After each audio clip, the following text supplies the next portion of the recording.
The sky was no longer blue, it hadn't been for years. Ash and haze stained the atmosphere, and sunlight filtered through thick gray clouds like a dying ember. Elijah Quinn adjusted the oxygen mask on his daughter Lyra's face as they stood in line at the launch terminal, waiting for their final chance to leave Earth. His hands trembled, not from fear, but from the weight of everything he'd sacrificed to make it here. The Arcanus Humanity's last deep space shuttle to the colony. World of Nova Centro hovered in the distance like a great silver phoenix, its launch pad glowing with blue heat. A line of desperate passengers stretched back for miles, each person holding a crumpled boarding certificate, each one silently praying their name wasn't cut from the final manifest. Elijah's boarding pass was marked EC-2413 Economy, Class, Level 4. Lyra's pass bore a different code, MC-1A, Medical Clearance, First Class Cabin. I don't want to be away from you. Daddy, Lyra whispered, her voice muffled by the mask. Her bright green eyes shimmered, not just with sadness, but with something else, something Elijah had noticed ever since she was born. It was as though her soul glowed from the inside. I'll be just a few levels below you, he said, crouching beside her. It's safer in first class. They'll have doctors, sealed air, everything you need, just for a little while, okay? She nodded slowly. He hugged her tightly, hiding the tears that burned in his eyes. It had taken him nearly 4 years to secure these tickets. After losing his wife in a lab explosion at the Starborn Genetics Institute, a mystery that haunted him to this day, Elijah had sold everything, begged old contacts, and hacked into more than one restricted system to get on this flight. The boarding gate began its final call. Uniformed officers herded passengers like cattle. Final boarding, all sectors.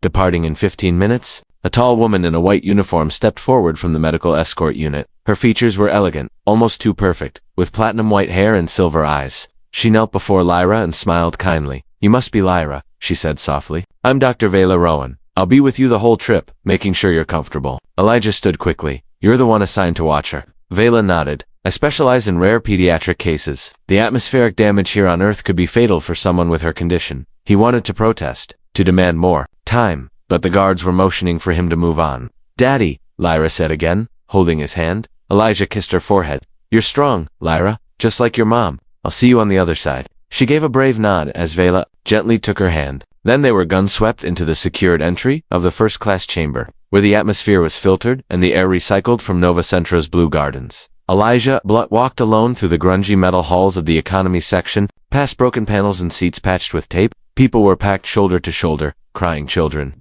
elderly clutching bags of earth soil. One man hugged a dog as if it were the last living memory of his past. He finally found his seat in row 88B. A narrow slot between a cargo container and a flickering light panel. He strapped in and stared at the ceiling, feeling the ship's low hum vibrate through his bones. Somewhere above him, his daughter lay in a sterile bed under the care of a stranger.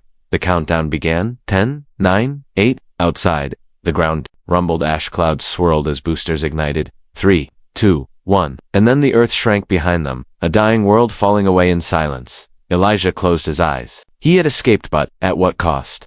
The hum of the ship was softer in first class, almost like a lullaby humming through the walls. Lyra lay in a reclining medical pod, encased in a gentle halo of filtered light. Her breathing was steady now, soothed by the pressurized air and herbal oxygen infusions. Around her, the cabin glowed with soft blues and silvers. The interior sleek and sterile, far removed from the overcrowded, rusting lower decks her father had been forced into.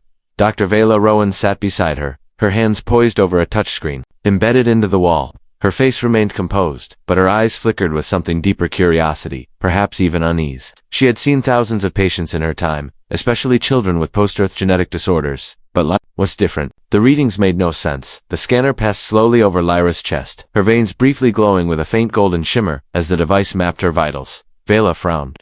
Cellular regeneration rate, 94% above average. Neural synaptic response, accelerating. Bone density, off the charts. And yet, her blood oxygen levels were unstable, fluctuating with each breath like she was constantly adjusting to the very air she breathed. Even filtered air. Vela gently touched Lyra's wrist. You're not sick, are you? Lyra blinked. Sleepily, only sometimes. When I get scared or when the lights hurt. The lights, yes, some lights. The ones that flicker? Vela tilted her head. Flicker how? Like ... buzzing lights. Like bad stars. The girl spoke in metaphors, but there was something strange in her cadence. Her pulse moved with odd rhythms, as though syncing to a beat Vela couldn't hear. She tapped her earpiece, sending the scan data through encrypted relay back to her own server far from Nova Centra, far from anyone else's eyes. You know, Lyra said, looking up at her, you have a sadness. Right here. She pointed to her own chest, mimicking a heart. Vela blinked. You can feel that. Sometimes I see colors when people are close. Yours is silver blue. My dad's is crinkled. Vela leaned back slowly, unsettled for the first time in years. She had encountered enhanced children before, those who had been altered intentionally. Some by accident, but none with perception like this. And certainly none with DNA, this ... alien. She turned her gaze to the observation window, where the stars rolled by in sweeping trails. Somewhere in the deck below, Lyra's father must have been staring at the same stars, terrified and alone. Vela hesitated, then accessed Elijah Quinn's profile. Former aerospace engineer, fired from a major defense company after exposing unsafe deep space propulsion tests. Wife, Dr. Kira Lin, geneticist, presumed dead in a lab explosion 6 years ago. Their daughter Lyra, born months later under classified medical supervision. A light flashed across her console, a silent alarm. Unauthorized DNA markers detected. She leaned forward. Lyra's genome wasn't just altered, it was merged. 2 strands, one human, the other unrecognized, not synthetic, not from any known Earth-based origin, and worse, it was awake. The realization struck her like a gravity wave. Lyra wasn't adapting to the environment, she was shaping it. Her body constantly adjusted, as if testing the world around her. A knock at the compartment door broke her concentration. A ship steward peeked in. Dr. Ron, all passengers are secured. We're stabilizing through the first warp loop. Vela nodded, and the steward left. Lyra turned toward her, blinking slowly. You're scared now too? I'm just surprised, Vela said gently. You're very special, Lyra. Lyra smiled. I know. Mama used to say that too. She said I was a seed. A seed? Yeah, she said one day I'd grow and make a place green again. Vela sat frozen. The metaphor was too specific, too close to a classified theory she once worked on. Biogenesis implantation, using genetically enhanced children to terraform new worlds. This wasn't a sick child. She was a key, and someone else would want her. The stars outside twisted unnaturally, pulled and warped as the Arcanus entered the wormhole corridor. A deep vibration rolled through the ship, unsettling even the sturdest bulkheads. Lights flickered in patterns that felt off, unnatural, like the ship itself was holding its breath. Elijah clutched the edge of his seat in economy class, eyes wide, heart pounding. Around him, passengers murmured, a few cried. One child whispered a prayer in a forgotten Earth tongue. He closed his eyes and tried to focus on Lyra's face. Her voice, anything to keep him grounded. But instead of calm, a dream surged up from the depths of his mind, vivid and strange. He stood in a field of starlight, not under it, but within it. Floating structures of golden glass hovered in the sky. A glowing figure stood before him, tall, almost humanoid, with fractal wings and eyes like twin galaxies. She is the seed, the figure whispered in a voice both male and female, thunder and lullaby. You must protect her, others will come. Elijah jolted awake, breath ragged. It wasn't a dream, it felt ... planted. Somewhere above, Lyra stirred in her pod, her heart rate spiked. Vela Rowan, monitoring her vitals from the control screen, noticed the sudden spike. Another anomaly. The warp corridor was affecting her differently, amplifying her energy instead of disorienting her. Like the other passengers, Vela activated a neural shield around Lyra's bed and stepped out into the private medical suite's side room. With a few quick keystrokes, she opened a secure channel and encrypted it 3 times before speaking. This is Rowan. Subject 01 is reacting. Warp space triggers cellular resonance. This is not a random mutation. She's interfacing with something, a voice replied, distorted and synthetic. Acknowledged. Mission status. Changing, we may need to divert. Not authorized. I wasn't asking. She closed the channel. Below, Elijah paced the cramped hallway of the economy deck, trying to calm himself. He found a maintenance console, flickering slightly from the warp turbulence. Old instincts kicked in. Engineering instincts. He accessed the diagnostics feed and, to his surprise, was able to bypass the basic encryption eyes. The system was old, sloppy. He scrolled through the ship's life support logs and paused. A thermal map revealed the layout of each decant. One blinking icon caught his attention. Lyra's cabin was marked with a high-energy signature, unlike anything else on board. What the hell? Suddenly, the screen went black. A warning blinked. Access revoked. Unauthorized surveillance detected. Someone was watching him watch her. At the same moment, Vela felt a subtle pulse through the ship, a kind of presence, like being watched through the hull of space itself. She looked down at Lyra, who was now sitting upright, fully awake. Eyes wide and glowing faintly gold. They're coming, Lyra whispered. Vela's blood ran cold. Who? Lyra pointed toward the stars beyond the glass. The ones who took Mama. Before Vela could respond, the ship shuddered violently. Red lights flared. An automated voice blared through every deck. Unidentified vessel detected. Proximity breach. Defensive protocols initiated. Panic erupted across the economy deck. Elijah shoved through passengers, trying to reach a service ladder leading upward. I need to get to first class, he shouted. Locked down. A guard barked, We've been boarded. Outside, through observation windows, a jagged ship emerged from the folds of space. It had no clear origin, its design shifting like liquid metal, almost alive. The hull bore a strange sigil, a triangle with a burning star at its core. Elijah recognized it immediately. The Syndic, a rogue faction of corporate scientists and militarists who had splintered off from Earth's governing alliance years ago. They had vanished into deep space rumored to be hunting genetic anomalies. Now they were here, and they wanted his daughter. Alarm screamed across every deck of the Arcanus as emergency shutters sealed corridor after corridor. Red light pulsed like a heartbeat as the Starliner listed slightly to port, pulled by the gravitational distortions from the Syndic vessel now latched onto its side. Docking clamps dug into the hull like claws. The invaders weren't coming in peacefully. They were drilling through with precision. In the economy deck, chaos had erupted. People screamed, shoved each other, and clutched their families. Elijah, breathless and furious, sprinted toward the emergency stairwell, dodging falling debris and panicked passengers. The guards tried to hold the crowd back, but they were overwhelmed. One guard raised a shock baton at Elijah, only for the power to flicker and cut. Elijah didn't stop.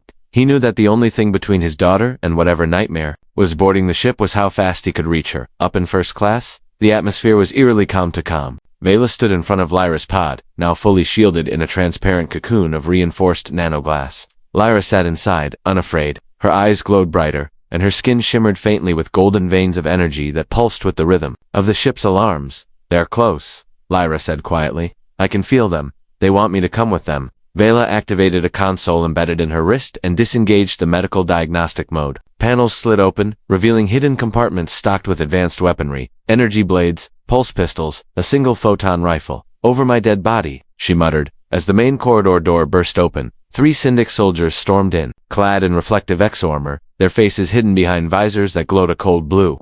Their weapons were silent, but deadly compressed energy rifles, built for swift and efficient kills. "Stand down," the lead one barked.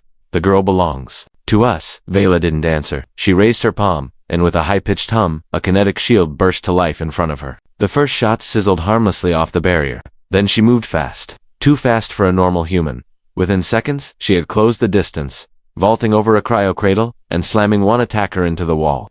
The second raised his weapon, but she kicked it from his hands, then fired her own pulse gun into his chest. The third hesitated just long enough for Vela to plunge a blade into his armor seam. Blood misted in the air as the last soldier collapsed. Elijah reached the upper deck just as the door to first class blew outward from a second breach. He was thrown back by the force, but forced himself up, staggering inside. What he saw froze him. Vela, breathing hard, stood over the fallen soldiers. Lyra remained untouched in her pod, glowing now like a small star. She looked at him and smiled, gently. "You came. I always will," Elijah said hoarsely. Vela helped him up. "There's no time. They'll send more." "Why are they after her?" Elijah demanded. "What do they want?"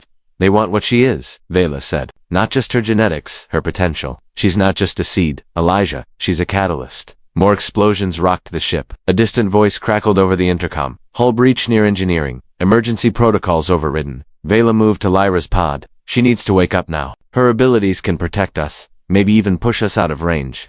"What do you mean wake up?" Elijah asked, alarmed. "She's been suppressing it. Her DNA is still dormant, but just barely." Vela pulled a small vial from her belt. Blue liquid shimmered inside. "This is neural activator serum. It'll trigger her higher functions. She may not be able to control them right away, but it's our only chance." "No," Elijah said, stepping forward. "She's just a child."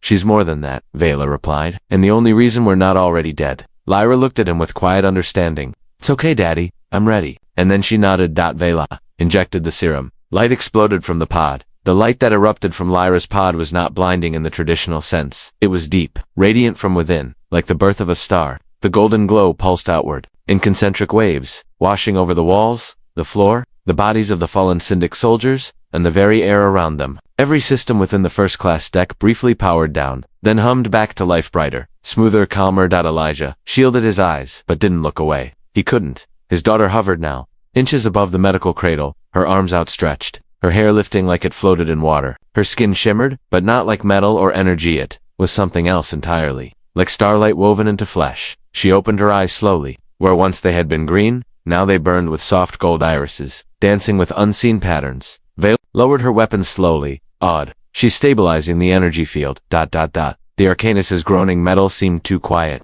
The flickering lights above ceased their erratic buzzing. A new hum filled the ship, smoother, synchronized. Elijah glanced at the wall display. Warp disruption, neutralized life support. Restore trajectory stabilized. Back on course to Nova Centra. What is she doing? He whispered. She's realigning the ship, Vela said. On a level, she's communicating with the systems not through data, but through resonance. Before they could speak further, another explosion echoed from below. The Syndic vessel had not retreated. Their reinforcements were boarding. A new wave of soldiers could be heard crashing through lower decks.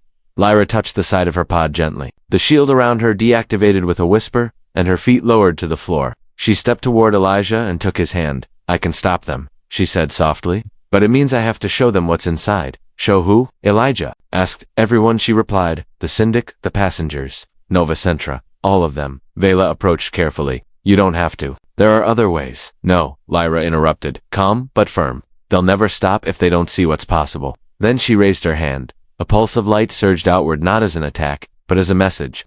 Across every deck, across every mind aboard the Arcanus, images unfolded, vast forests growing over dead worlds, oceans returning to barren planets, cities made of light and harmony. It wasn't just projection. It was memory, future memory. Lyra was showing them what could be. Down below, the Syndic soldiers paused mid-strike, stunned. Some dropped their weapons, others fell to their knees. Passengers in economy silenced. Crew members sobbed. And in the command bridge, the captain removed his helmet and whispered, What are we transporting? A child? Or a miracle? When the light faded, silence followed. Then the Syndic ship released its clamps. It turned away, disengaging, vanishing back into the folds of dark space without firing another shot. Lyra collapsed gently into Elijah's arms, breathing softly, still glowing but less intense. Now he again, and yet not. Vela knelt beside them, scanning her rapidly. She's okay, drained, but stable. Elijah cradled her tightly. You were incredible. I'm so proud of you. Lyra smiled faintly. Mama was right. I'm the seed. The Arcanus glided silently back into normal space. Nova Centra shimmered in the distance, a new world, a second chance, at the arrival port. They were met with dignitaries, medical teams, and security personnel, but the moment their eyes met Lyra's, they paused. She wasn't just another refugee, she was hope. Later, on a high orbital platform, Elijah and Vela sat side by side. They'll want her, Elijah said. The governments, the scientists, the colonists. Vela nodded. She could hide, be safe, or she could lead, Elijah whispered. He looked toward Lyra, watching the sun rise over a new world, and he knew the stranger in first class hadn't just saved them. She had delivered them to a destiny greater than any flight could carry.